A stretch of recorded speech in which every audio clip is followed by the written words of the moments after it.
bismillahi mina seytaani rajim bismillahi rahmaani rahim wasalaatu wasalaamu ala rasulillah sallallahu alayhi wa sallam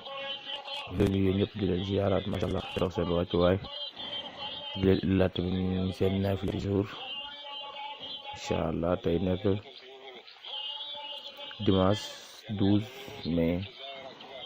2019 waaw ñi ngi am tey ji joo benn rek nekk jàng Fatiha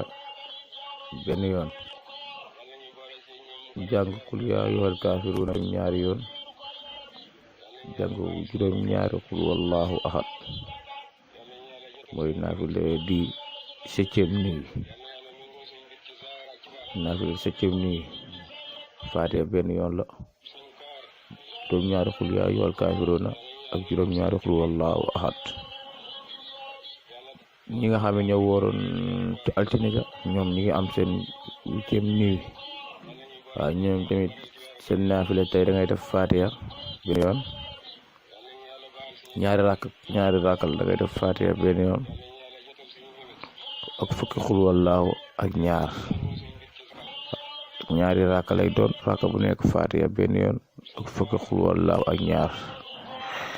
yal nañu yàlla nangu suñu koor nangu suñuy nafila nangu suñuy sarax lépp lu ñu def ci koor gi yàlla nañu ko suñu borom fay def ci lépp boo xam ne def nañ ko te tey ñu ko yàlla ñu ko suñu borom jéggal ci barke alxuraan karim